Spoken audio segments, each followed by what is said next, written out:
मध्य प्रदेश की शिवराज सरकार पर मंडराया बड़ा खतरा। बीजेपी विधायक ने ही शिवराज के खिलाफ कर दिया खेला। एक चिट्ठी से मध्य प्रदेश की सियासत में मच गया भूचाल। लगता है ऑपरेशन गुजरात शिवराज के लिए बनेगा काल।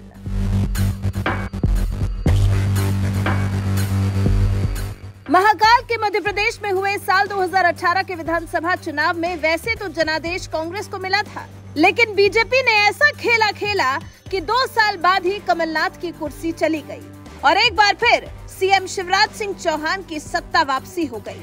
और अब जब ठीक 1 साल बाद सूबे में विधानसभा चुनाव होने जा रहे हैं, तो इसी बीच शिवराज सरकार पर खतरे के बादल मंडराने लगे हैं। ऐसा लग रहा है कि जल्द ही उनकी कुर्सी भी जाने वाली है। और अगर ऐसा होता है तो इसकी वजह कोई और नहीं, बीजेपी के अपने विधायक होंगे, नारायण नारायण।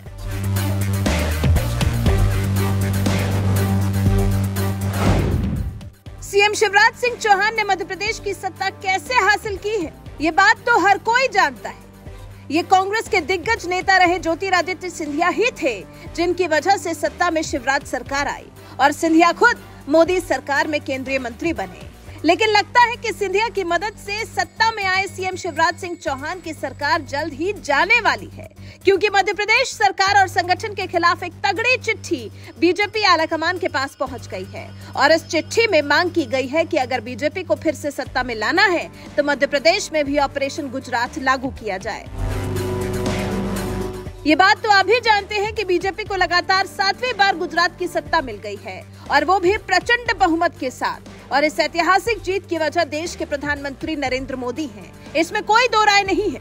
लेकिन ये भी नहीं भूलना चाहिए कि गुजरात चुनाव से पहले बीजेपी आलाकमान ने एक खास रणनीति के तहत गुजरात सरकार की ओवरहॉलिंग कर डाली थी। यानी सीएम से लेकर मंत्री तक सबको बदल डाला था और नए सिरे से भूपेंद्र पटेल को मुख्यमंत्री बना दिया था। गुजरात चुनाव से ठीक पहले सरकार में हुए इस बदलाव को भी बीजेपी की सत्ता वापसी की एक बड़ी वजह माना जा रहा है। यही वजह है कि अब तो मध्य प्रदेश में भी ऑपरेशन गुजरात लागू करने की मांग उठ रही है। और ये मांग किसी और ने नहीं बल्कि मैहर विधानसभा सीट से बीजेपी विधायक नारायण त्रिपाठी ने की है, जिसने कहीं न कहीं शिवराज सरकार की चिंता बढ़ा दी है। कभी कांग्रेसी रहे बीजेपी विधायक नारायण त्रिपाठी ने दरअसल बीजेपी अध्यक्ष जेपी नड्डा को एक चिट्ठी लिखी है। और इस चिट्ठी में उन्होंने जेपी नड्डा को जहां गुजरात में ऐतिहासिक जीत के लिए बधाई दी, तो वहीं इसके साथ ही उनसे आग्रह भी किया। मध्य प्रदेश में छोटे कार्यकर्ता हमेशा से ही पार्टी के शुभचिंतक हैं और चाहते हैं कि प्रदेश में फिर से गुजरात की तर्ज पर सरकार बने। इसके लिए सत्ता और संगठन में पूरी तरह बदलाव किया जाए। इससे प्रदेश में नए युग की शुरुआत हो।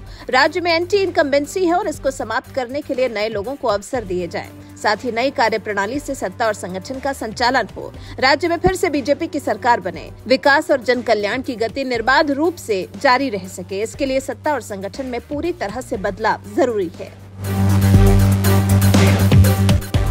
बीजेपी विधायक नारायण त्रिपाठी ने बीजेपी आलाकमान से शिवराज सरकार के साथ साथ मध्य प्रदेश के बीजेपी संगठन में भी बदलाव की मांग करके मध्य प्रदेश की राजनीति में भूचाल ला दिया है। ऐसे समय में जब साल 2023 के नवंबर महीने में ही विधानसभा चुनाव होने की संभावनाएं जताई जा रही हैं, तो इसी बीच बीजेपी विधायक नारायण त्रिपाठी ने मध्य प्रदेश में भी ऑपरेशन गुजरात लागू करने की मांग करके सत्ता में बैठी शिवराज सरकार की मुश्किलें बढ़ा दी हैं। क्योंकि अगर बीजेपी आलाकमान नारायण त्रिपाठी की चिट्ठी पर गौर करते हुए मध्य प्रदेश सरकार और संगठन में बड़ा बदलाव करता है, तो हो सकता है कि 63 साल के सीएम शिवराज सिंह चौहान की कुर्सी भी चली जाए। दल बदलू है त्रिपाठी जी। वैसे एक बात और आपको बता दें, मध्य प्रदेश सरकार और संगठन में बदलाव करने की मांग करने वाले बीजेपी विधायक नारायण त्रिपाठी एक दल बदलू नेता हैं। साल 2013 में वो कांग्रेस विधायक थे, लेकिन वहां उनका मन नहीं लगा और बीजेपी में चले आए। इसके बाद साल 2016 में जब मैहर सीट पर उपचुनाव हुआ तो जीतकर बीजेपी विधायक बन गए। साल 2018 के विधानसभा चुनाव में भी बीजेपी ने उन्हें टिकट दिया और नारायण त्रिपाठी जीतकर विधायक बने। लेकिन कांग्रेस से लेकर समाजवादी पार्टी दफ्तर तक हुआ है, नारायण त्रिपाठी आज बीजेपी विधायक भले ही हैं, मगर उन पर पार्टी लाइन के खिलाफ जाकर बयानबाजी करने के आरोप लगते रहते हैं। कमलनाथ की सरकार के दौरान बीजेपी जब अविश्वास प्रस्ताव लेकर आई थी, उस दौरान नारायण त्रिपाठी ने बीजेपी को ही गच्चा दे दिया था। उन्होंने कांग्रेस के पक्ष में वोटिंग कर दी थी। साथ ही उस दौरान कई बार उन्होंने कमलनाथ से जाकर मुलाकात भी की थी। और आज जिस तरह से वो बीजेपी में होते हुए भी पार्टी आलाकमान से मध्य प्रदेश सरकार और संगठन में बदलाव करने की जो मांग कर रहे हैं, उस पर आपका क्या कुछ कहना है? अपनी राय हमें कमेंट कर जरूर बताएं।